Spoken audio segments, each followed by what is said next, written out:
If you're looking for the best running backs to start in week 7, look no further. I've got the rankings and tiers right here, 100% accurate. None of them are going to miss. Starting it off with the S tier, we're going to start it off with guys you're already starting in every single league. Quinshon Judkins is the only one you might have question marks because he came off of a down week against the Pittsburgh Steelers last week. But let me tell you, he plays the Miami Dolphins, and the Dolphins got cooked by Kamani Vidal, who was just on the practice squad, and Rico Dowdle just the week before that. So Quinshon Judkins, if there was ever a buy low opportunity, do that. But if nothing else, start him in your fantasy lineup. And again, the green around a player means they have a great matchup. A red around a player means they have a bad matchup. Going on to A tier, again, a lot of guys are already starting in each and every single league, but you might have some question marks around Rico Dowdle. Let me just go ahead and put that to rest. I've got him as a top 12 running back this week. When Dave Canales, the head coach of the Carolina Panthers, was asked who is going to be your starting running back in week 7, he said, "We'll see," which is not great news. It's kind of an unwritten rule in the NFL that you don't lose your job due to injury, and they just paid Chuba Hubbard $33 million just last season. But it's very, very hard to bench Rico Dowdle coming off of 2 monster games. And then you'll see Scadaboo, he has a difficult matchup here versus the Denver Broncos. They are the 4th hardest for running backs to run on. It's not to say that you don't start them, it's just to kind of temper your expectations. And then kicking off B tier, I have Ja'Cory Krosky-Merritt, Bill, if you will. He has the easiest schedule rest of season for running backs. He has one of the easiest matchups here this week, 3rd easiest for running backs versus Dallas. Now, I can only tell you that the matchup is great. We need to see Bill go out there and deliver. What's cool is he just had 17 carries, and we saw only 2 carries from Jeremy McNichols. So he is getting all the work, but we got to remember, he's a rookie.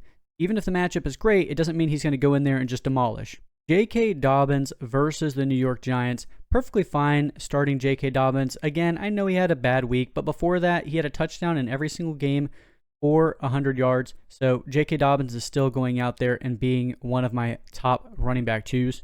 And then after his Monday Night Football explosion, you could have him just a little bit higher. We've seen a lot of bad games and only one great game out of DeAndre Swift. He plays the New Orleans Saints. Beautiful matchup there. Like to think that they're going to be up in that game. I think so. Vegas thinks so. So yeah, DeAndre Swift, perfectly fine as the running back 2 as well. And then he posted on Instagram, #free20, free Breece Hall is what he really wants. Somebody who could be dealt at the trade deadline. He gets to play the Carolina Panthers. Now, Garrett Wilson is almost certainly going to miss this week and probably next week, and then they go into the bye. What we see pretty often is when there's a vacated amount of targets, we see a lot of those targets go right to the running back position. What's really weird is Breece Hall didn't record a target even at all just last week, but we should see an uptick, and that gives me confidence throwing him back out there.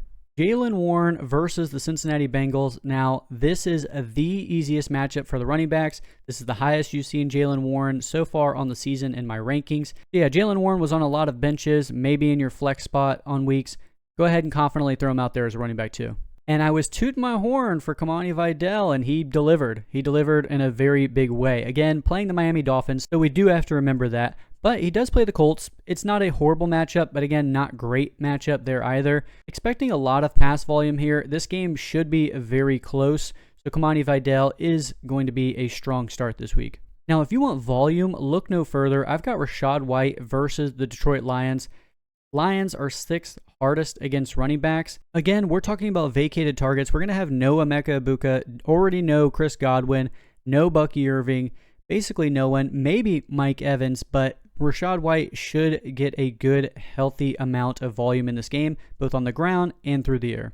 And then in that same matchup, I do have David Montgomery versus the Buccaneers. Strong run defense for the Buccaneers, but nevertheless, David Montgomery, I'm expecting this game to be a little one-sided, being that they have no weapons on the Tampa Bay Buccaneers side, which could be to an increased role for David Montgomery trying to grind out this game here in Week 7.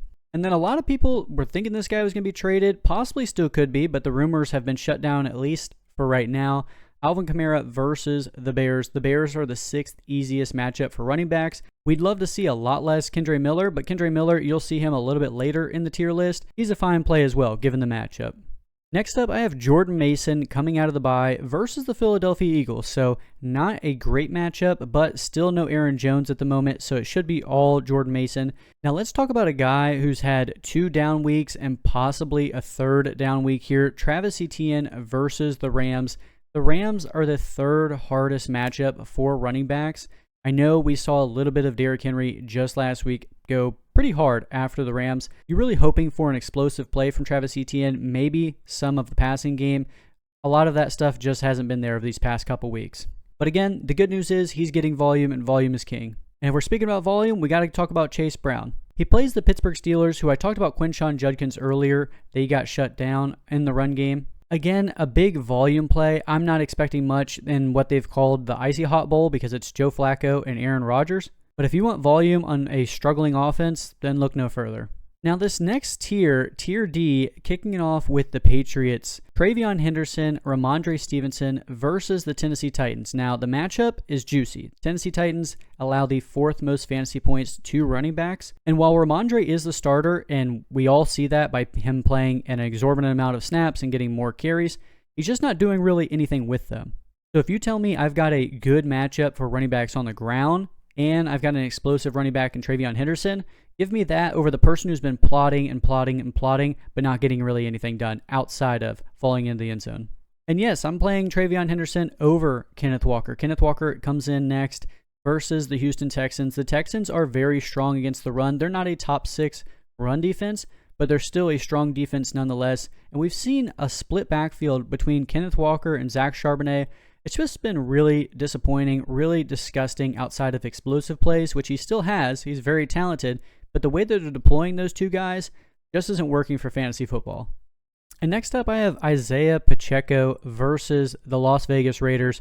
Vegas has the Chiefs winning this one. So do I. Now they've got Rashee Rice back for the Kansas City Chiefs. We shouldn't see as many stacked boxes. And what's a little bit encouraging about Isaiah Pacheco over Kareem Hunt is that he had a season high in rush attempts, rushing yards, and snap percentage.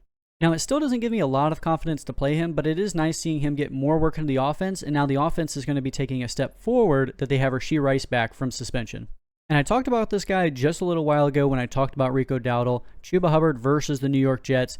We need more information overall. We really haven't got a lot from any of the coaching staff. Who's going to be the starter? Is it going to be a co-starter situation? As I talked about it before, you typically don't lose your job due to injury, especially a short-term injury, but Rico Dowdle has looked like the next coming of LaDainian Tomlinson.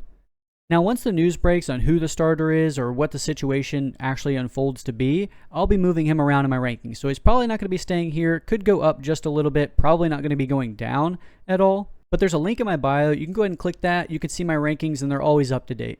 And I know C tier consisted of a lot of volume plays. D tier does as well with Tony Pollard. I mean, he's losing a decent amount of snaps to Tajay Spears, and it's on an offense that I really don't want to be a part of. You combine both of those elements with a bad matchup versus the New England Patriots, and I'm basically out completely on Tony Pollard in Week 7. Going on to E tier, I'm going to lump all these guys together. Shouldn't be started in a lot of leagues outside of really, really deep leagues. We only have 2 teams on bye. Now, Week 8, we've got 6 teams on bye, so you're going to be starting some of these guys, no doubt. But Michael Carter kicks it off. Michael Carter and Bam Knight, bad matchup versus the Green Bay Packers. The Packers are 5th best against running backs. Now, the reason why I have Michael Carter above Bam Knight, despite Bam Knight getting more carries on the ground, is because of the receiving profile.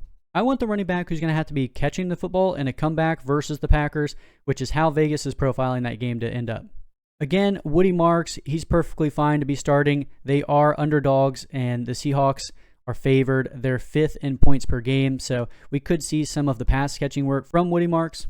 Kendre Miller, I mentioned it earlier when I talked about Alvin Kamara. The matchup is nice versus the Chicago Bears. They're 6th easiest for running backs. And the Steelers, Kenneth Gainwell, he gets to play the Cincinnati Bengals. It is the easiest matchup for running backs. And then F tier, just a few more guys, mainly stash people, backup running backs and such. You got Brashad Smith in there as well. If you need a PPR play, he's perfectly fine. But again, against the Raiders, not really excited. Don't think that they're going to be down in that game.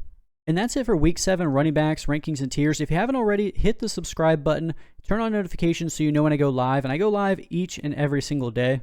But if you can't make it to a live, I am coming out with these running backs, wide receivers, quarterbacks, tight ends, and defense videos each and every single week. I'll also be dropping rest of season rankings as well.